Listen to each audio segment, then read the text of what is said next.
गानचतुराय गानप्राणाय गानान्तरात्मने गानोत्सुकाय गानमत्ताय गानोत्सुकमनसे गुरुपूजिताय गुरुदैवताय गुरुकुलस्थायिने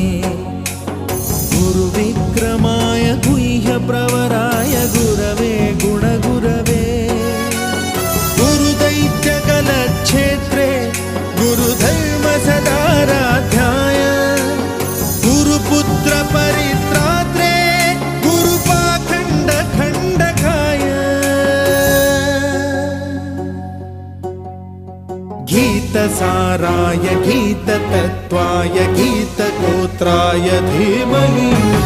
गूढगुल्फाय गन्धमत्ताय गोजयप्रदाय धीमहि गुणाति